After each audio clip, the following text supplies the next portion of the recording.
오늘 나누실 하나님 말씀 사도행전 4장 32절에서 5장 2절까지의 말씀을 함께 교독하도록 하겠습니다. 믿는 무리가 한 마음과 한 뜻이 되어 모든 물건을 서로 통용하고 자기 재물을 조금이라도 자기 것이라 하는 이가 하나도 없더라.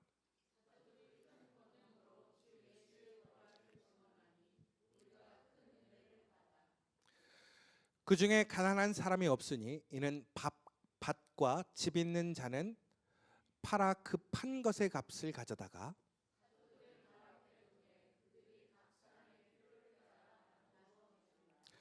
그보로에서 난 네이족 사람이 있으니 이름은 요셉이라. 사도들이 일컬어 바나바라, 번역하면 위로의 아들이다 하니,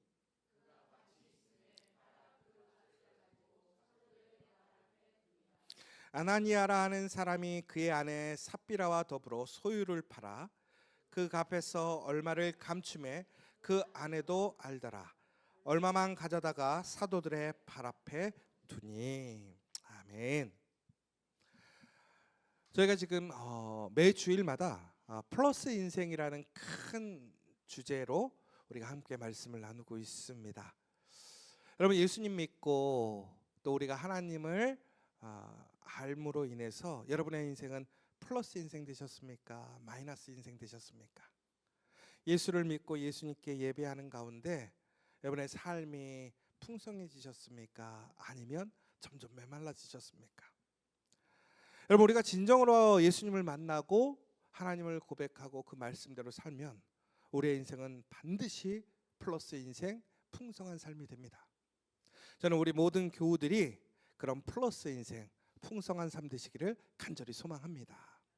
그런데 많은 사람들이 그러한 은혜와 하나님의 약속이 있음에도 불구하고 그런 플러스 인생, 풍성한 삶을 살지 못하고 있는 것 같습니다. 왜 그럴까? 가장 중요한 것은 우리가 하나님께 예배드리고 혹은 하나님의 일에 참여하고 살아가지만 하나님을 향한 신앙으로 살아가고 있지 못하더라는 거예요. 결론적으로 얘기하자면 우리가 플러스 인생, 하나님의 풍성한 그 복을 누리는 삶이 되고자 한다면 우리는 하나님을 향한 신앙의 삶을 살아야 한다는 것입니다. 여러분, 특별히 오늘 본문의 말씀을 보면 우리가 흔히 얘기하는 초대교회에 대한 이야기입니다. 초대교회는 아주 혁신적이고 혁명적인 일들이 일어났다고 합니다.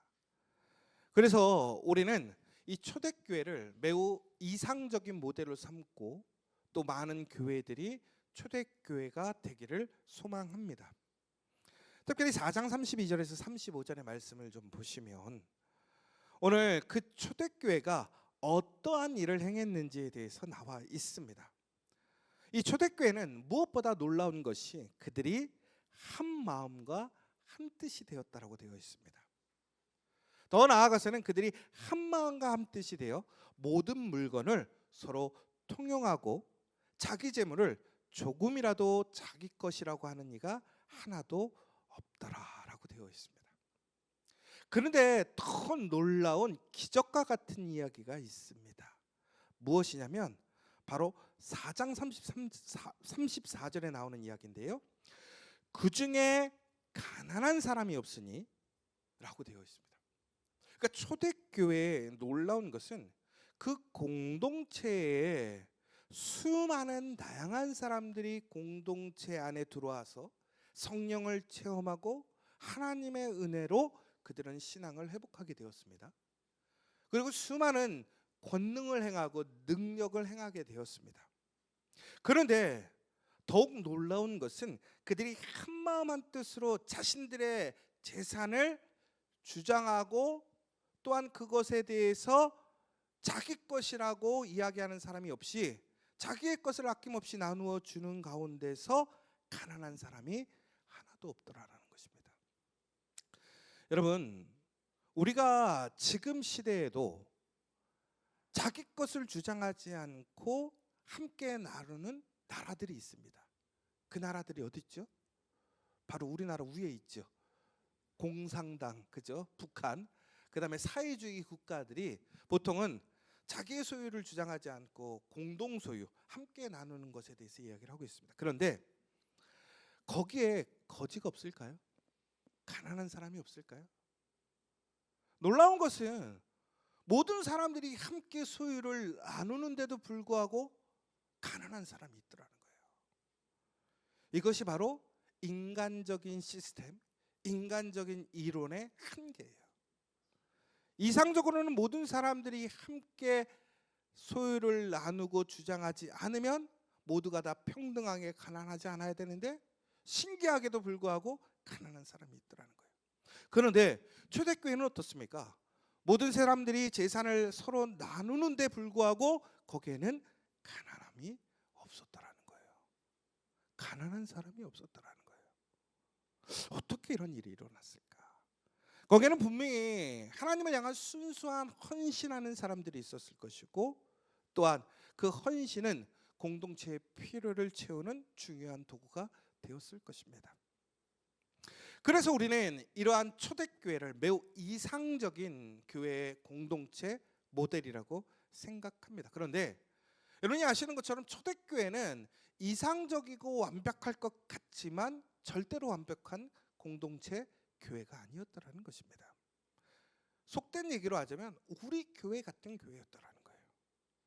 초대교회에는 외부적인 문제가 있었습니다. 또한 내부적인 갈등도 있었습니다. 현실적인 부족함과 연약함도 가지고 있었습니다. 더 나아가서는 그 초대교회는 끊임없이 사탄과 마귀의 유혹과 시험이 존재하고 있었다는 것입니다. 여러분, 더 나아가서는 예루살렘 공동체는 매우 가난한 공동체였다는 거예요. 여러분, 예루살렘 공동체가 가난할 수밖에 없었던 이유가 왜 그러느냐? 예루살렘 교회는 부자들이 모여서 시작한 교회가 아니라 가난한 사람들이 모여서 시작한 교회였다는 것입니다. 여러분이 잘 아시는 것처럼 이 초대교회는 유대인 공동체에서 배척받는 공동체였습니다. 인정받지 못하는 공동체였습니다. 더 나아가서 예수님을 만나서 예수님의 은혜를 경험했던 사람, 예수님의 놀라운 능력을 체험했던 사람들은 부자와 권력자들이 아니라 가난하고 소외되고 아무도 돌보지 않던 사람들이 예수님을 만나고 예수님의 은혜로, 예수님의 능력으로 회복되어지고 그 삶이 다시 시작되었던 사람들이었다는 거예요. 바로 그 사람들이 예루살렘 교회로 모이기 시작한 거예요. 예수님을 만나고 예수님의 말씀을 듣고 놀라운 삶의 변화를 체험하고 하나님의 은혜로 그들의 삶이 회복되었던 사람들이 예루살렘 교회로 몰려들기 시작했는데, 알고 봤더니 그들이 너무나 가난하고 소외되고 약한 사람들이었기 때문에 그렇다는 거예요. 더 나아가서는 예루살렘 그 공동체 안에, 그 지역 안에 있는 사람들이 아니라 수많은 그 이스라엘 전국 각지에서 예수님을 보고 예수님의 말씀을 듣고자 모여든 사람들이 모여들기 시작했더라는 거예요. 그러니까 그들은 무엇인가 특별하게 많은 것을 챙겨오거나 무엇인가 준비되어 있던 사람들이 아니라 그저 예수님의 말씀을 듣고자 그 교회에 모여들었던 사람이라는 것입니다. 더 나아가서는 예수님께서 그 공동체에 이렇게 얘기하셨어요. 내가 이제 속히 오리라. 예수님께서 부활하신 후 재림하실 때 예수님께서 무엇이라고 얘기하셨냐면 내가 속히 오리라. 그러니까 이스라엘 공동체의 가장 큰 소망은 뭐였냐면 자신들이 죽기 전에 예수님의 재림을 경험하는 것이었고 준비하는 것이 그들의 소망이었습니다. 그러면 여러분, 오늘 예수님의 그 재림을 소망하는 사람들 중에 많은 연령대가 있을 텐데 어떤 세대가 더 많은 관심을 가졌을까요? 당연히 나이 많으신 분들, 이제 내가 죽을 날이 얼마 남지 않으신 분들은 예루살렘으로 모이기 시작하는 거예요. 왜? 예수님이 오신대. 나의 죽음을 그 자리에서 예수님을 맞이해야지라는 생각으로 수많은 또한 노인들이 예루살렘으로 모이기 시작했다는 거예요. 자, 교회적인 측면에서 한번 보십시오. 교회에 모이는 사람들이 어떤 사람들이에요? 가난하고 소외되고 또 오히려 도움을 받아야 되는 사람들이 교회 공동체에 자꾸 몰려드는 거예요. 더 나아가서는 자기의 연고지를 떠나서 타 지방으로 와서 아무런 기반이 없는 사람들이 교회에 몰려드는 거예요. 더 나아가서는 오랫동안 병에 시달리거나 경제적인 활동을 할 수 없었던 사람들이 온 겁니다. 그리고 더 나아가서는 나이가 상당히 들어서 이제는 큰 경제적인 활동을 할 수 없는 그런 노인들이 바글바글한 공동체예요. 예루살렘 공동체라는 것이 상당히 부흥했습니다. 그런데 중요한 것은 면면을 따져보면 속된 얘기로 속빈 강정인 거예요. 교회에 재정적인 보탬이나 능력이 되지 않는다라는 거예요.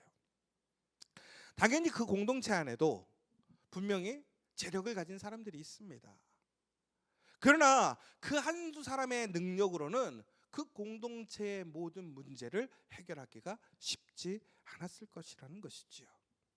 그런데 초대교회는 이런 이상적이지도 않고 환상적이지도 않고 완벽한 교회도 아니었고, 더 나아가서는 가난한 교회였음에도 불구하고 그들은 어떻게 모든 사람들이 가난하지 않을 수 있었는가? 가난하지 않은 척한 것이 아니라 진정으로 가난하지 않았다라는 것입니다.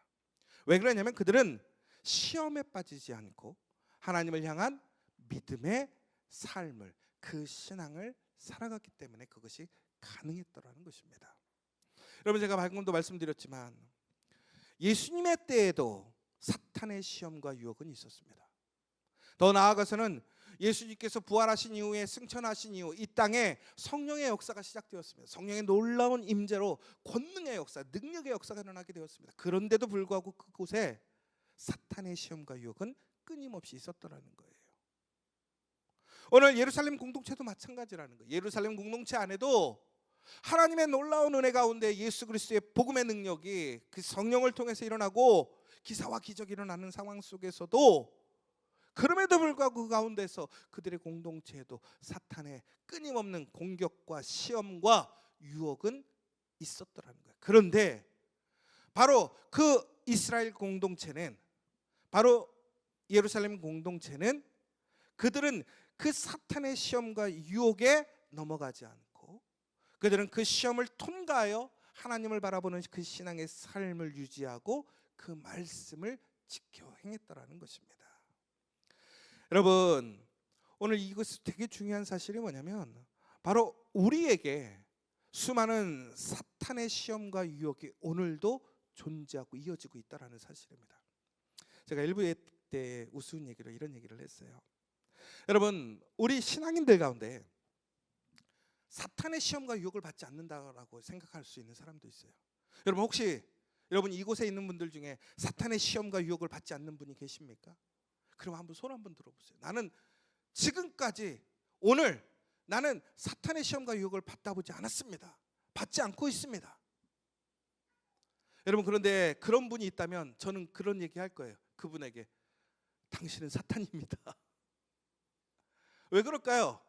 사탄은 사탄을 공격하지 않습니다. 그럼 다시 얘기하자면 사탄이 공격하는 대상은 누구냐? 하나님의 자녀, 믿음의 자녀, 믿음의 사람들을 사탄은 그들을 무너뜨리고 구원의 그 은혜에 참여하지 못하도록 계속해서 시험하고 유혹하는 것이기 때문에 그래요. 그럼 다시 얘기하자면, 여러분, 오늘 내가 사탄의 시험과 유혹을 받고 있어. 내가 그 시험과 유혹 가운데서 혼란스럽고 혹은 여러 가지 어려움을 경험하고 있다고 한다면 여러분 기뻐하셔야 합니다. 왜 기뻐하셔야 합니까? 그 시험과 유혹이 있다라는 것 자체는 나에게 고난과 어려움이겠지만 다시 얘기하자면 내가 누구라는 거예요? 내가 하나님의 자녀라는 거예요. 믿음의 사람이라는 거예요. 믿음의 사람에게는 당연히 시험과 유혹이 오게 됩니다. 그러나 중요한 것은 그러한 시험과 유혹에 우리는 넘어가거나 쓰러지고 실패하는 것이 아니라 그 시험을 통과해야 한다는 거예요. 그러나 그 시험을 통과하는 방법은 오직 한 가지, 오직 하나님을 향한 신앙, 그 믿음을 지켜가면 우리는 반드시 그 사탄의 시험과 유혹을 이겨낼 수 있다는 것입니다. 오늘 이들에게도 상당한 많은 고민과 어려움이 있었을 거예요. 여러분, 주기도문은 오늘 제가 함께 나누기를 원했던 주기도문, 거기에 보면 뭐라고 되어 있냐면 우리를 시험에 빠지지 않게 하시고 악에서 구하소서라고 되어 있습니다. 여러분, 예수님이 가르쳐 주신 기도예요. 제자들이 예수님께 물어봤습니다. 예수님, 우리가 어떻게 기도해야 될지, 예수님처럼 기도의 능력 있는 삶을 살기 위해서 우리가 어떻게 기도해야 될지 가르쳐 주십시오. 그러자 예수님이 사랑하는 제자들에게 알려주신 기도의 제목이에요. 더 나아가서는 유대인 공동체를 통해서 하나님의 나라를 세워가는 공동체가 온전한 하나님의 나라를 세워가기 위해 가르쳐 주신 기도가 주기도문입니다. 그런데 그 주기도문에 무엇이라고 얘기하고 있습니까? 예수님께서 우리를 시험에 빠지지 않게 하시고 악에서 구하소서라고 기도하라고 되어 있더라는 거예요. 아까도 얘기했지만 예수님이 계실 때도 예수님 또한 사탄의 시험과 유혹을 받으셨습니다. 그러나 예수님은 어떻게 하셨습니까? 그것을 하나님을 향한 믿음으로, 그 하나님의 말씀으로 이겨내시고 전국에는 하나님의 부르신 사명과 소명을 감당하시고 그 구원의 역사를 일으키시고 부활의 역사를 일으키셨습니다. 여러분, 오늘 우리에게 그 사탄의 시험과 유혹이 있으면 우리는 반드시 인식하고 있어야 되고, 우리는 그러나 그 시험과 유혹을 통과하고 이겨낼 수 있음을 우리는 확신해야 한다는 것입니다. 무엇을 통해서? 하나님을 향한 믿음을 통해서, 그 신앙을 통해서. 여러분, 오늘 우리가 그렇게 믿음으로 향해서 나아가게 된다면 우리 가운데는 놀라운 역사, 놀라운 일들이 현실이 되는 거예요. 오늘 4장 32절에서 35절의 말씀이 그렇지 않습니까? 제가 방금 말씀드렸던 것처럼 이스라엘 공동체는 가난한 공동체입니다. 특별한 능력이 있거나 권세를 있는 사람들이 대부분 없었어요. 그런데 그들이 한 마음과 한 뜻이 되어 모든 물건을 통용했더라는 거예요. 여러분, 우리 속담에 이런 거 있잖아요. 인심이 어디서 난다고요? 곳간에서 난다는 얘기가 있어요. 여러분, 사람 좋은 사람은요, 가난한 사람보다는 여유 있는 사람들이 사람이 좋더라고요. 왜? 나의 것이 든든하니까 나눠줄 수 있는 마음이 있고 사람을 살펴볼 수 있는 마음이 있는 거예요. 내가 하루하루 살기가 벅차고 하루하루가 힘들면요, 나밖에 보이지 않아요. 누구를 어떻게 볼 수 있겠습니까? 그런데 오늘 생각해 보세요. 이스라엘 공동체에 모여 있는 사람들은 그곳의 토박이들도 아니고 기반이 있지도 않고 또한 능력도 없으며 이제 막 그들의 삶을 다시 시작하는 단계에 있던 사람들이었습니다. 그런데 오늘 그들은 그 공동체 안에서 한마음 한뜻으로 자기의 것을 주장하지 않고 자기의 것을 아낌없이 나누어 주고 있더라는 거예요. 어떻게 이런 일이 가능하냐라는 거예요. 더 나아가서 그것이 아무도 가난해지지 않게 하는 놀라운 일들을 이루어냈다라는 거예요. 다시 얘기하자면 이것이 가능했던 이유는 모든 사람들이 그곳에서 자신의 모든 것을 함께 나누어주고 함께 공유했기 때문에 그곳에는 진정으로 가난한 사람이 없게 되었다는 거예요. 여러분, 우리가 생각하는 공산주의나 사회주의가 왜 이론적으로는 맞는데 왜 가난한 사람이 생깁니까? 함께 나누지 않기 때문에 그래요. 함께 공유하지 않기 때문에 그래요. 여러분, 그런데 이 초대교회는 놀랍게도 그렇게 되었다는 것입니다. 그러면 어떻게 이러한 일들이 일어날 수 있었을까? 바로 이 초대교회 사람들의 특징이 있었어요. 그들의 아이덴티티가 있었다는 말이에요. 뭐냐면 그들은 이스라엘의 의로운 남은 자로 자신들을 여겼더라는 거예요. 여러분, 초대교회가 여러분 우리가 봤을 때는 세상적으로 능력 없고 부족한 사람들이었지만 그들은 하나님 앞에서 온전한 신앙을 가진 사람들이었고 하나님을 향한 신앙을 지키던 사람들이었어요. 그러면서 바로 그들이 이 땅에 그 시대에 하나님이 남겨놓은 렘넌트, 바로 마지막 남아있는 그 의로운 사람들이라고 스스로 생각했고 그러한 공동체라고 생각했다라는 거예요.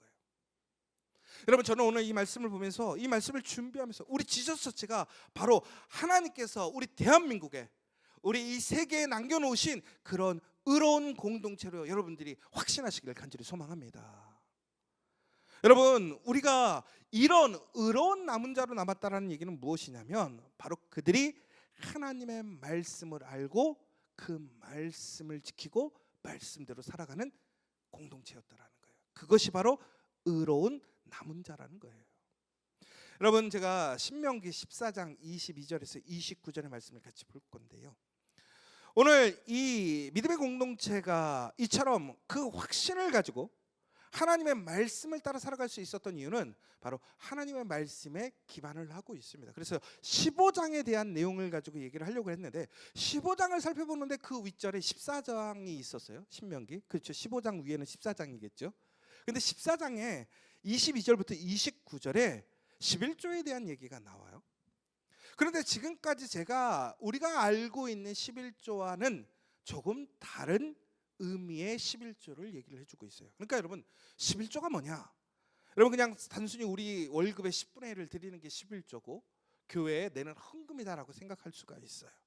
그래서 어떤 사람들은 오해할 때 그러잖아요. 야 11조 많이 내면 그거 다 목사한테 가지 뭐 그게 뭐 그렇게 헌금하면 되겠어? 라고 얘기하시는데 오늘 신명기 14장 22절에서 29절에는 오늘 믿음의 공동체, 특별히 의롭게 믿음 안에 살아가는 공동체 한 사람 한 사람들에게 뭐라고 그러냐면 11조를 내라고 명령을 하시는 거예요. 그런데 왜 그런 명령을 했는가라는 것을 이해하려면 오늘 신명기 14장 22절에서 29절에는 바로 그 11조의 목적과 그 사용이 어디에 되는지를 알게 될 때에 우리는 그 11조에 참여할 수 있게 되고 그 11조에 참여하는 사람들에 대한 복에 대해서 얘기를 해주고 있습니다. 첫 번째는 이 11조를 왜 해야 되는가? 보면 뭐라고 되어 있냐면 그것을 내 하나님 여호와께서 그의 이름을 두시려고 택하신 곳에서 먹고라고 되어 있습니다. 여러분 아이러니한 게 뭐냐면 11조는 단순히 우리가 교회에 내는 헌금이 아니라는 그 헌금을 어떻게 사용하느냐에 대해서 얘기를 하고 있는 건데 첫 번째는 우리가 낸 헌금을 통해서 우리가 무엇하는 거냐면 한 장소에 모여서 우리가 함께 먹고 마시고 예배하는 것에 사용되어지더라는 거예요. 그러니까 우리의 헌금 그 11조는 어디에 사용되어지는 거냐면 내가 공동체에 모여서 함께 먹고 마시고 그 공동체를 유지하고 운영하기 위해서 사용되어지는 것이라는 것입니다.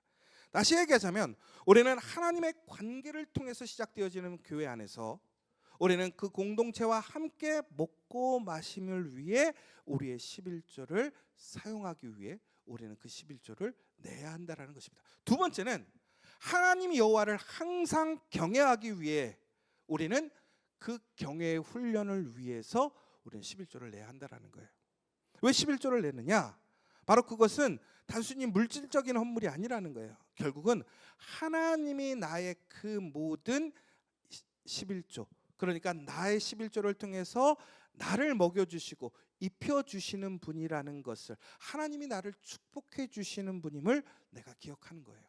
여러분, 그런데 우리가 축복 그러면 우리가 흔히 얘기해서 막 대단한 성공, 로또에 당첨되고 이런 것이라고 생각하잖아요. 아니에요. 여러분, 우리가 물질적으로 축복받았다라는 것은 뭐냐면 우리의 삶에 우리의 일용할 양식을 공급받고 내 삶에 살아가는 힘을 공급해 주시는 그 하나님의 공급, 만나와 메추라기를 통해서 이스라엘 공동체를 먹이시고 입히셨던 것처럼 오늘 우리의 모든 삶을 하나님이 책임져 주심을 인정하고 그것을 경외하는 훈련으로 11조를 드리려고 했던 거예요. 세 번째는 신앙의 훈련입니다. 신앙의 훈련이라는 것은 뭐냐면 바로 나의 모든 것이 하나님의 것이고 나도 하나님의 것이고 그 하나님을 통한 모든 것이 나의 전부입니다라는 것입니다. 네 번째는 공동체적인 의미가 있다라는 거예요. 그 11조 헌금을 통해서 무엇을 하는 거냐? 그 공동체에서 나누는 거예요. 오늘 그 공동체는 어떻게 되어 있냐면 가난하고 약화되고 소외된 사람들이 있습니다. 연약한 사람들이 있더라는 거예요. 그 사람들을 공동체 안에서 온전하게 세우고 나누기 위해 그 11조를 드리는 거예요. 그래서 오늘 이 신명기 14장에서는 그렇게 11조를 드리라고 되어 있는데 중요한 것은 그렇게 드림으로 인해서 우리에게 주어지는 하나님의 약속이 있더라는 거예요. 은혜와 복이 있는데 그게 뭐냐? 29절입니다. 뭐라고 되어 있냐면 너희 중에 분깃이나 기업이 없는 레위인과 내 성중에 거류하는 객과 및 고아와 가부들이 와서 먹고 배부르게 하라. 그러니까 우리가 드리는 11조를 통해서 우리의 헌금을 통해서 우리는 교회에 그러한 예배 공동체를 세워갈 수 있는 일들을 온전히 힘써서 하고 더 나아가서는 공동체 안에서 우리가 먹고 마시고 더 나아가서는 고아와 가부들과 또한 연약한 자들이 먹고 배부르게 하도록 뭐 하라는 거예요? 11조를 하라는 거예요. 그런데 그러면 어떻게 되느냐? 내 하나님 여호와께서 내 손으로 하는 범사에 내게 복을 주시리라 라고 되어 있더라는 거예요. 그러니까 오늘 우리에게는 시험과 유혹이 있어요. 해야 될 것인가 말아야 될 것인가. 그것을 통해서 나에게 유익이 되고 손해가 되는 일들이 있을 것이고, 내가 포기해야 되는 것이 있고, 내가 헌신해야 되고, 내가 그것을 감당해야 되는 것이 있죠. 그런데도 불구하고 오늘 이 신앙의 공동체는 하나님의 말씀에 순종해서 그것을 지켜가고 그것을 위해 힘쓰게 되었다라는 거예요. 왜? 하나님의 약속을 믿고. 여러분, 신명기 15장 1절에서 11절의 말씀에 보면 이제는 우리가 다른 사람들에게 선을 행하고 나눔에 대해서 힘쓰라고 얘기를 하고 있습니다. 특별히 신명기 15장 1절에서 11절의 말씀이 쓰여진 때를 잘 보셔야 돼요. 신명기 15장 1절의 시작이 뭐라고 되어 있냐면 며칠 년 끝에는 면제하라라고 되어 있어요. 이스라엘의 전통에는 7년마다 누군가에게 빚이 지면 그 빚을 면제해 주는 제도가 있었어요. 그러니까 여러분들 돈 잘 빌려 주셔야 되는 거예요. 이스라엘에서는 7년째에는 무조건 다 못 받는 거야. 내가 탕감해 주는 거야. 왜? 하나님께서 나의 죄를 탕감해 주시고 나의 그러한 빚진 것을 다 용서해 주셨던 것처럼 우리 또한 하나님의 은혜, 그 성품에 참여하기 위해서 더 나아가서는 그 빚짐을 통해서 그의 인생에 계속해서 빚지는 굴레를 벗어날 수 있도록 리셋시켜 주는 거예요. 여러분, 하나님의 은혜가 무엇입니까? 우리에게 구원해 주셨을 때 우리의 과거의 죄를 다시 묻지 않으시잖아요. 완전히 제거. 그러니까 우리는 새롭게 시작할 수 있는 것처럼 새 삶을 주기 위해서는 7년마다 그러한 리셋이 필요했다고 생각했던 거예요. 그래서 땅도 쉬게 하고 사람들의 빚진 것도 다 해결해 주게끔 하는 것이죠. 그러면 여러분, 여기선 누가 유리해요? 빌린 사람이 유리해요? 빌려준 사람이 유리해요? 당연히 빌린 사람, 더 많이 빌릴수록 더 유익 아닙니까? 그런데 여기서 문제는 뭐냐면 이게 며칠 년이 끝난 새로운 1년째 되는 때 돈을 빌려주는 상황과 이제 7년이 다가오는 한 달 남은 상황에서 여러분 돈을 빌려준다고 생각해 보세요. 그런데 어떤 사람이 이제 그 7년째 되는 날이 다음 달이야. 그런데 여러분, 오늘 내가 그 7년 되는 날 전에 꼭 돈 갚을게, 돈을 엄청 빌려달라고 하는 거예요. 너무 어려운 상황이 생긴 거야. 병원비를 책임져야 돼, 혹은 자녀의 학비를 대야 돼라는 이유만으로 와서 얘기를 했다고 생각해 보세요. 여러분들 그러면 빌려주실 수 있겠어요? 여러분, 내가 언제 받을지는 모르겠지만 그냥 귀한 마음으로 언젠가는 갚겠지라고 빌려줄 수는 있어요. 그렇죠? 근데 빌려주면 한 달 뒤에는 어떻게 되는 거야? 꼼짝없이 뭐 하는 거예요? 못 받는 거예요. 받을 수가 없는 거예요.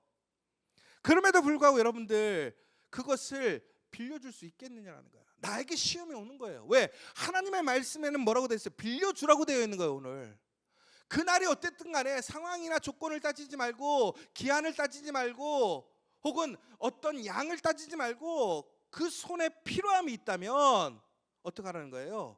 도와주라는 거예요. 그래서 4절에서 5절에 보면 뭐라고 되어 있냐면 내가 만일 내 하나님 여호와의 말씀만 듣고 내가 오늘 내게 내리는 그 명령을 다 지켜 행하면 내 하나님 여호와께서 내 기업으로 주신 땅에서 내가 반드시 복을 받으리니 너희 중에 가난한 자가 없으리라. 내 하나님 여호와께서 내게 허락하신 대로 내게 복을 주시리니 내가 여러 나라에 꾸어줄지라도 너는 꾸지 아니하겠고 내가 여러 나라를 통치할지라도 너는 통치를 당하지 아니하리라. 그러니까 하나님이 뭐라고 그러셨냐면 너 내 말에 순종해서 나의 성품에 참여해서 너의 손을 펴서 그들에게 빌려주면 너가 결코 네 손이 마르지 않고 빼앗기지 않고 오히려 네 손을 통해서 복을 주겠다라고 얘기를 하는 거예요. 그런데 오늘 하나님께서 뭐라고 하냐면 15장 8절에서는 어떻게 구워주라고 하냐면 반드시 내 손을 그에게 펴서 그에게 필요한 대로 쓸 것을 넉넉히 구워주라고 되어 있어요. 그래서 이것을 다른 성경에 후히 구워주어라 이렇게 되어 있거든요. 여러분, 그런데 이 후히 구워주다 이거는 파토아어, 피트타워, 에트, 야데카라는 이제 히브리어로 되어 있는데요. 이 뜻을 보면 뭐라고 되어 있냐면 아낌없이 그 사람에게 손을 열어주라는 거예요. 그러니까 적당히 열어주는 게 아니라 활짝 네 손을 다 열어주라는 거예요. 더 나아가서는 이것이 이례적으로 열어주는 것이 아니라 반복적으로 필요할 때마다 어떻게 열어주라는 얘기를 하는 거예요. 여러분 한번 생각해 보세요. 빌려주면 못 받을 수도 있고, 더 나아가서는 제한도 없고, 또 어려울 때마다 손을 빌려줄 수 있는 그러한 사람이 되고 공동체가 되라는 얘기예요. 자, 말씀의 의도와 그 말씀의 목적은 동의할 수 있어요. 그런데 그 말씀을 내 삶으로 실천하는 일이 과연 쉬운 일입니까? 하나님의 약속이 있어요. 뭐라고 되어 있습니까? 내 손이 마르지 않겠다라는 거예요. 내 손이 절대로 다른 사람들에게 빼앗기지 않게 하겠다라는 거예요. 내 손이 메마르지 않고 복을 받게 하시겠다라는 거예요. 여러분, 여기서 우리는 선택할 수 있는 거예요. 우리에겐 시험이 옵니다. 사탄은 야, 너 그러다가 돈 뛴다. 너 돈 빌려주고 사람만 잃는 게 아니라 돈도 잃고 다 잃어버린다. 그런데 이스라엘 사람들의 그 공동체는 어떻게 했냐라는 것이죠. 그들은 그럼에도 불구하고 하나님을 향한 신앙, 그 말씀을 따라 살아갔다라는 거예요. 여러분, 우리가 정말 중요한 게 뭐냐면 오늘 우리의 삶에 그 신앙이 정말로 하나님을 향하고 있는가, 하나님을 향하고 있다는 것은 하나님의 말씀을 진짜 믿고 향하고 있는가라는 거예요. 여러분, 우리는 단순히 성경을 통해서 나의 유익을 혹은 나의 필요함을 채우려고 하는 사람들이 있어요. 그런데 중요한 것은 오늘 그것보다 앞서는 것은 뭐냐면 우리가 해야 할 일들이라는 거예요. 나의 책임이라는 거예요. 믿음의 책임. 여러분, 그런데 오늘 이 본문의 내용은 특별히 5장 1절 2절로 이어지는 내용들은 우리에게 그렇게 사는 사람들의 공동체에 대해서 우선 소개를 해줬고요. 더 나아가서는 개별적인 사람들에 대해서 얘기를 해주겠습니다. 그 사람들이 누구냐? 바나바라는 사람과 아나니아와 삽비라는 사람입니다. 여러분, 바나바는 아나니아와 삽비라는 공통점이 있습니다. 뭐냐면 초대교회에서 지금 이루어지고 있는 것처럼 그들은 그들의 소유를 아낌없이 팔아서 오늘 그들의 공동체에 내어주고 있는 모습은 동일한 모습을 볼 수 있습니다. 그런데 오늘 바나바는 자신이 가지고 있는 땅을 그 땅 하나를 팔아서 전체적으로 그 공동체에 제한 없이 내어주고요.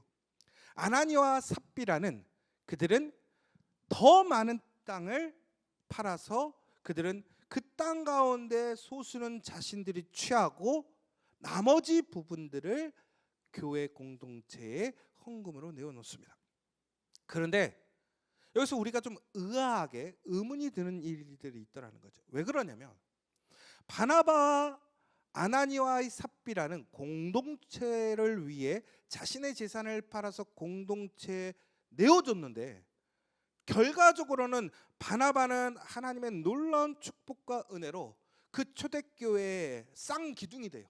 바울과 함께 가장 중요한 리더십을 가지고 교회를 세워가는 하나님의 은혜와 역사를 일으키는 대표적인 사람이 되고, 아나니아와 삽비라는 오늘 죽습니다. 그것도 하나님의 심판을 받아서 그 자리에서 즉사해 버립니다. 여러분, 이게 얼마나 웃긴 얘기입니까?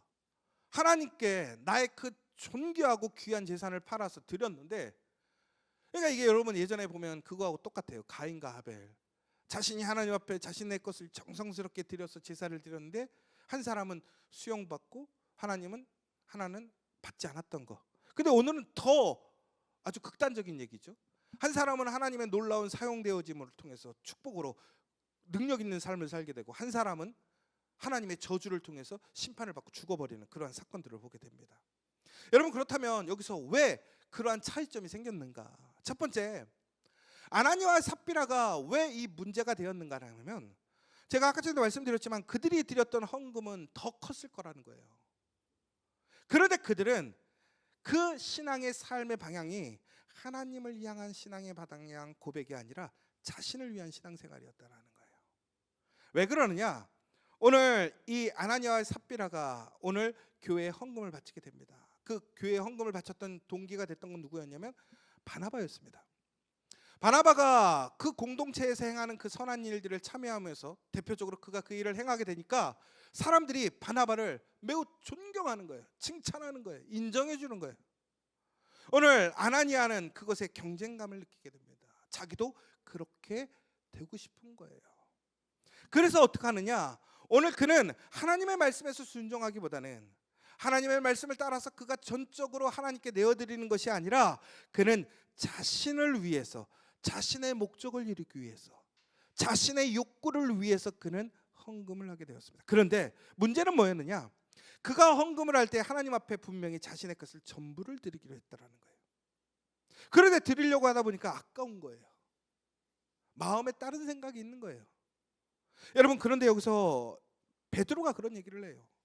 그 땅을 팔기 전이나 판 후에나 모든 것이 다 자기의 것인데 왜 그것을 그는 거짓말로 자기의 것을 속여서 빼돌리고, 그리고 나중에는 자기가 그만큼 전부 다 한 것처럼 교회에 드렸다라는 거예요. 여러분, 여기서 아주 중요한 사실이 있어요. 오늘 그가 이제 그 소유를 팔아서 일부를 감추었다. 이 감추더라는 헬라어가 뭐냐면 노스피조라고 되어 있어요. 노스피조. 그런데 이 단어가 신약 성경에 한 번, 구약 성경에 한 번 나옵니다. 어디 나오냐면 디도서 2장 10절에 거기서는 이제 훔치다라고 되어 있어요. 훔치다. 그리고 70인역에 보면 이 노스피조라는 단어가 구약 성경에 어디에서 나오냐면, 여러분, 예전에 이스라엘 사람들이 가나안에 들어갔다가 여리고성 싸움에 들어가기 전에 그 작은 성을 함락하지 못하고 한번 실패한 경험이 있었어요. 그게 왜 그러냐면 바로 아간이 하나님의 말씀에 불순종하고 전리품을 빼돌렸어. 그런데 바로 그때 이 단어가 사용되어지고 있더라는 거예요. 그럼 결국은 무슨 얘기냐면 훔친 거예요. 여러분, 그런데 이게 얼마나 웃긴 얘기입니까? 자기 돈에서 자기 걸 뺐는데 왜 이게 훔친 거예요? 여러분, 거기에는 어떤 문제가 있냐면 바로 부정직과 속임수라는 이중적인 죄가 생긴 거예요. 그는 하나님께 전부를 드리겠다고 얘기를 했단 말이에요. 그리고 사람들에게 공포했어요. 내가 하나님께 전부를 드릴 것이고 전부를 드렸다라고 얘기를 했다라는 거예요. 그런데 그는 어땠어요? 전부를 드리지 않고 빼놨어요. 오히려 그가 공동체 혹은 베드로에게, 교회에 이렇게 얘기했으면 돼요. 내가 생각해봤더니 내가 돈이 필요한 부분이 있어서 내가 헌금을 이것밖에 못하겠어요 라고 하면 문제가 되지 않았습니다. 그런데 그는 전부를 드린 것처럼 사람들에게 얘기했어요. 왜? 그래야 나도 바나바처럼 인정받고 사람들이 존경해 줄 거니까. 그런데 그가 더 자신 있었던 이유는 뭡니까? 바나바가 드린 것보다 자신이 자기 것 뺐는데도 불구하고 그 양이 더 컸더라는 거예요. 그러니까 나는 바나바보다 더 많은 헌금을 한 사람이에요. 그러니까 그는 오늘 누구를 위한 그러한 나눔과 실천이었냐면 나를 위한 신앙이었다라는 거예요. 여러분, 하나님이 원하시는 것은 뭐냐면 신실하심이십니다. 하나님은 정직함을 원하시더라는 거예요. 여러분, 자신을 위한 거짓말은요 결코 나를 위한 것이 되지 않음을 기억하시기 바랍니다. 여러분, 저는 이런 생각이 있어요. 우리 그리스도인 공동체들이, 특별히 현대를 살아가는 우리 교인들이 정말로 세상 가운데서 우리가 지켜야 될 것이 하나 있다고 생각해요. 그게 뭐냐면 정직함이에요. 우리가 말한 것에 대해서는 끝까지 책임을 지는 사람들이 되었으면 좋겠어요. 제가 자주 하는 얘기인데, 제가 대단한 사람도 아니고 특별한 일을 할 수 있는 사람도 아니지만 제가 저의 나름대로의 지키려고 하는 얘기가 있어요. 목사로서 한 얘기는 지키자. 목사는 계약서가 중요한 것이 아니다. 그런데 너무나 안타까운 것은 지금 목사들도, 장로님들도, 권사님들도, 집사님들도, 신앙을 가지고 있는 사람들이 우리의 말에 대해 책임을 지지 않고 거룩하게 살지 않는 사람이 너무 많아요. 그런데 저는 우리 교회가 행복하고 좋은 이유가 뭔지 아세요? 우리 교회가 한 말에 대해 우리는 책임지려고 해요. 그게 손해가 되고 어려움이 돼도 문제가 돼도 그 말을 끝까지 지키려고 해요. 저는 그것이 올바른 일이라고 생각합니다. 그것이 바로 하나님을 향한 믿음의 신앙의 모습이라고 생각하는 거예요. 왜? 하나님을 알고 계시니까. 두 번째는 이 아나니아의 삽비라는요, 사람들을 바라보는 신앙생활을 했어요. 그의 목적은 하나님이 아니었어요. 그의 섬김은 하나님과 공동체가 아니었어요. 사람들의 눈이었어요. 여러분, 우리가 신앙생활 할 때 보면 우리는 누구 때문에 신앙생활 할 때가 있다고 얘기해요. 여러분, 그것은 결코 플러스 인생 되지 못합니다. 여러분, 우리가 아브라함과 롯의 이야기를 알잖아요. 여러분, 아브라함이 하나님의 복을 받아서 롯은 그 아브라함을 쫓아다니면서 그는 하나님의 복을 누리고 함께 풍성한 은혜를 경험하게 되었습니다. 나중에는 하나님의 너무 큰 복을 받아서 둘이 함께 생활할 수가 없게 되어지잖아요. 그런데 종국에는 어떻게 됩니까? 그가 아브라함과 분리되어졌을 때에 그의 신앙은 어떻게 되었습니까? 그의 인생은 어떻게 되었습니까? 그의 가정은 어떻게 되었습니까? 그가 지금까지 일궜던 그 모든 재산과 그의 소유는 어떻게 되었습니까? 다 날아가 버렸어요. 왜? 그는 하나님을 바라보는 신앙, 믿음의 삶이 아니라 아브라함을 바라보는 신앙의 삶을 살았었기 때문에. 여러분, 그런데 아브라함이 평생 그의 옆에 있다면 그를 도와줄 수 있겠죠. 그러나 종국엔 그는 헤어질 수밖에 없었어요. 여러분, 우리 자녀들에게 항상 하는 얘기가 있잖아요. 우리 자녀들에게 물려드릴 신앙의 유산은 내가 아니에요. 하나님이지. 여러분, 그들은 평판을 얻기 위해 거짓말을 했습니다.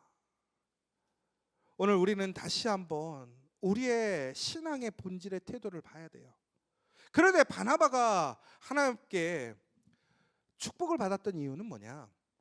여러분, 바나바가 지금 나오신 것처럼 보면 위로의 아들. 그러니까 그는 항상 다른 사람들을 격려하고 권면하고 위로해줬던 사람입니다. 그 이름처럼. 그런데 이 바나바가 대단한 것은 뭐냐면 바나바는 레위 사람입니다. 레위 지파의 사람이라는 거예요. 그런데 여러분, 레위 지파의 사람이 땅을 팔았다, 좀 이상하게 느끼지 않습니까? 성경을 좀 아시는 분들은 레위 사람은 땅을 소유할 수 있습니까? 없습니까? 없습니다. 하나님께서 레위는 땅을 갖지 못하게 하셨어요. 레위의 기업은 이스라엘이 되게 하셨기 때문에. 그러면 여기서 아이러니한 것은 어떻게 바나바가 땅을 소유했는가라는 거예요. 어떤 신학자들은 그래서 이것에 대해서 이렇게 얘기를 합니다. 오늘 바나바가 드린 땅은 그의 미래의 묘지의 땅을 드렸다라는 거예요. 이것이 이제 신학적인 의견이 한 번이고, 또 하나의 의견은 이렇게 나옵니다. 그 시대가 갈수록 믿음의 신앙에 타락이 온 거예요. 규범이 무너진 거예요. 그러다 보니까 어떻게 된 거예요? 레위인 또한 땅을 소유하게 되었던 거예요.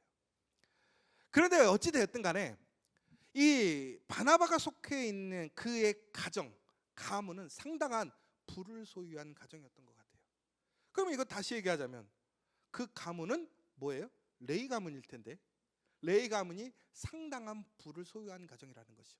그 증거가 되는 게 무엇입니까? 바로 그 바나바의 사촌이 누구죠? 마가란 말이에요. 그런데 예수님이 모일 때마다 예수님의 제자들에게 방을 제공했던 사람이 누구예요? 마가의 다락방. 마가는 잘 살았던 사람이라고 되어 있거든요. 그럼 결국은 얘기하자면 오늘 레위 출신인 레위 가문의 사람들 중에 부를 형성했던 사람들이 있었다라는 거예요. 그러면 여기서 이제 우리는 그 부를 어떻게 형성했느냐에 대해서 얘기하는 것은 차후의 문제예요. 근데 오늘 여기서 우리가 얘기해야 될 건 뭐냐면, 오늘 바나바가 칭찬받는 이유는 뭐냐면 두 가지의 경우를 생각해 봤을 때, 첫 번째, 그가 자신의 묘지를 드렸다고 한다면 그는 그의 전부를 드린 거예요. 그의 마지막 그 몸을 묻을 수 있는 땅까지도 누구에게 드린 거예요? 하나님께 드렸다라는 거예요. 그것은 결국은 뭐예요? 공동체와 함께 나누게 되었다라는 거예요. 두 번째는 그가 만약에 설사 규범이나 원칙이 무너져서 그 가정이 그러한 땅을 소유할 수 있어요. 그런데 그는 오늘 하나님의 말씀 공동체 안에 필요함을 느꼈을 때 어떻게 했느냐? 그들이 잘못 수용하고 얻었던 것들을 그 공동체에 아낌없이 내어놓았다라는 거예요. 여러분, 요즘 사람들 실수할 수 있어요. 그런데 문제는 뭐냐면 실수해서 돌아가는 게 어렵지 않습니까? 여러분, 수많은 부정부패를 일으켜서 축적했던 사람들이 돈을 못 내놓잖아요. 왜 못 내놓죠? 아까워서. 여러분, 그런데 이 사람들은 안 아꼈겠습니까? 레위인이 비록 땅을 가질 수는 없었지만 이미 수많은 땅을 갖고 있는데 그것을 내어놓을 수 있다? 아무나 할 수 없는 것이죠. 다시 얘기하자면 오늘 그들의 삶의 기준은 무엇이었느냐? 철저하게 현재 인간의 세상의 기준이 아니라 하나님을 향한 하나님의 믿음의 기준이 세워져 있었기 때문에 그들은 가능했더라는 거예요. 바로 이처럼 바나바와 같은 신앙의 그 공동체가 그 신앙의 모습을 동의하고 동일한 행위를 했기 때문에 그 공동체는 놀랍게도 가난하고 연약한 공동체였고, 이상적인 공동체, 완벽한 공동체가 아니었음에도 불구하고 그들은 놀라운 능력을 행하고 가난한 사람이 아무도 없는 기적을 일으킬 수 있었더라는 거예요. 여러분, 결과적으로 우리가 하나님을 바라보는 신앙은요, 세상적으로는 불이익이나 손해처럼 보일 수 있습니다. 그러나 하나님께서 약속하신 그 영원한 축복과 평안이 우리에게 옴을 기억하시기 바랍니다. 여러분, 오늘 말씀을 정리해 보자면, 나를 위한 신앙생활은요, 일시적으로 세상의 유익을 여러분에게 반드시 줄 수 있습니다. 또한 사탄은 그렇게 시험하고 유혹할 것입니다. 그러나 결국에는 하나님의 축복에서 멀어지고 영적 파멸로 이어지게 될 것입니다. 사람을 위한 신앙생활은요, 사람들로부터 인정과 칭찬을 받을 수 있을 것이라고 사탄은 우리에게 유혹하고 시험할 것입니다. 그러나 그 결말은 하나님 앞에서 거짓된 신앙으로 팔명되고 존국에는 심판받게 될 것입니다. 그러나 우리가 하나님을 온전히 바라보고 그 믿음 안에서 하는 신앙생활은요, 오늘 나에게 불이익이 생기고 손해를 볼 수는 있지만, 그러나 하나님께서는 그 삶을 축복하시고 영원한 보상을 예비하고 계시다는 사실을 기억해야 한다는 거예요. 바로 오늘 이 초대교회 그리고 바나바는 그것을 믿고 하나님을 향한 신앙생활을 실천해 갔다라는 것입니다. 여러분, 그렇다면 우리는 하나님을 바라보는 신앙생활을 살아가기 위해서 우리는 어떻게 해야 됩니까? 그 하나님을 우리의 마음의 중심에 둬야 한다는 거예요. 정직하고 진실한 그 신앙을 추구하고 겸손하게 하나님께 맡기고 하나님 믿고 살아가야 한다는 것입니다. 여러분, 그러기 위해서 우리가 해야 할 일이 있다는 거예요. 먼저 우리는 본이 되어야 할 줄 믿습니다. 오늘 바나바가 그러한 본이 되었습니다. 그런데 하나님 그 본이 되었던 그 바나바를 하나님의 거룩한 일꾼으로, 그 초대교회의 기둥으로 사용하셨다는 거예요. 저는 오늘 이곳에 있는 여러분들이 그러한 바나바로 사용되어지기를 간절히 소망합니다. 더 나아가서 우리 지저스 처치가 정말로 그런 귀한 본이 되는 교회가 되기를 간절히 소망합니다. 여러분, 내일의 안정된 지갑보다는 오늘 내가 붙잡아야 할 손을 놓지 않는 그 믿음의 사람들 되시길 간절히 소망합니다. 여러분, 예전에 어떤 교회가 예산을 처리하는데 그 교회에 원칙이 있었어요. 매월 통장에 100만 원 이상 남으면 안 된다. 그럼 뭐에 써야 될까요? 교회의 본분, 본질에 사용하는 거예요. 여러분, 이게 얼마나 위험한 일인지 아십니까? 100만 원 남겨놓고 저는 간이 요만큼 돼서 그렇게는 못하는 것 같아요. 그래도 어떤 교회는요, 1년의 예산을 짜지는데 월 예산을 안 따지는 거예요. 제가 그랬어요. 아니, 그렇게 무분별하게 쓰면 어떡해요? 그랬더니 하나님이 채우시고 하나님의 일에 힘쓰며 채워주시는 걸 경험했다라는 거예요. 여러분, 우리가 이처럼 무엇인가 합리적이고 원칙적인 것을 분명히 해야 할 일도 있습니다. 그러나 우리의 중심이 무엇인가를 보십시오. 여러분, 저희가 항상 생각할 때 제가 넘지 못하는 한계의 선이 있거든요. 그 한계의 선을 넘지 못한다라고 하는 것은 결국은 뭐냐면 그만큼 하나님을 의지하고 믿고 신뢰하지 못하는 거예요. 하나님을 바라보지 못하는 신앙이 나에게도 있다라는 거예요. 그런데 하물며 여러분들에게 그 신앙이 없겠습니까? 그 믿음이 없겠습니까? 그런데 우리에게도 그러한 한계를 가지는 모습이 있을 거고 그 가운데서 오는 시험과 유혹이 반드시 있을 거라는 거예요. 그러므로 우리는 어떻게 해야 되느냐? 우리가 그 삶을 살아가는 본이 되기 위해 힘써야 한다는 거예요. 그리고 더 나아가서는 서로를 격려하는 삶이 되어야 한다는 거예요. 여러분, 정말로 우리가 그냥 폼만 잡지 않았으면 좋겠어요. 하는 척만 하지 않았으면 좋겠어요. 여러분, 왜 모양은 있으나 능력이 없다고 얘기할까요? 바로 폼만 잡으니까 그래요. 모양만 따라하니까 그래요. 우리의 중심이 정말 하나님을 향한 신앙과 믿음이 있다면 반드시 그곳에는 하나님의 능력과 역사가 일어나게 됩니다. 그 증거가 초대교회라는 거예요. 그리고 그 초대교회를 통해서 분명하게 바나바와 아나니아는 우리에게 그것에 대한 확증을 보여주고 있더라고요. 여러분은 어떠한 삶을 살기를 원하십니까? 우리 교회는 어떠한 삶을 살아가기를 원하십니까? 오늘 신명기 15장 9절에서 11절의 말씀을 제가 마지막으로 읽고 끝내도록 하겠습니다. 삼가 너는 마음에 악한 생각을 품지 말라. 곧 이르기를 일곱째에 면전이 가까웠다 하고 내 궁핍한 형제를 악한 눈으로 바라보며 아무것도 주지 아니하면 그가 너를 여호와께 호소하리니 그것이 내가 죄가 되리라. 너는 반드시 그에게 줄 것이요 줄 때에는 아끼는 마음을 품지 말 것이라. 이로 말미암아 내 하나님 여호와께서 내가 하는 모든 일과 내 손이 닿는 모든 일에 내게 복을 주시리라. 땅에는 언제든지 가난한 자가 그치지 아니하겠으므로 내가 내게 명령하며 이르노니 너는 반드시 내 땅 안에 내 형제 중 곤란한 자와 궁핍한 자에게 내 손을 펼칠지니라. 아멘.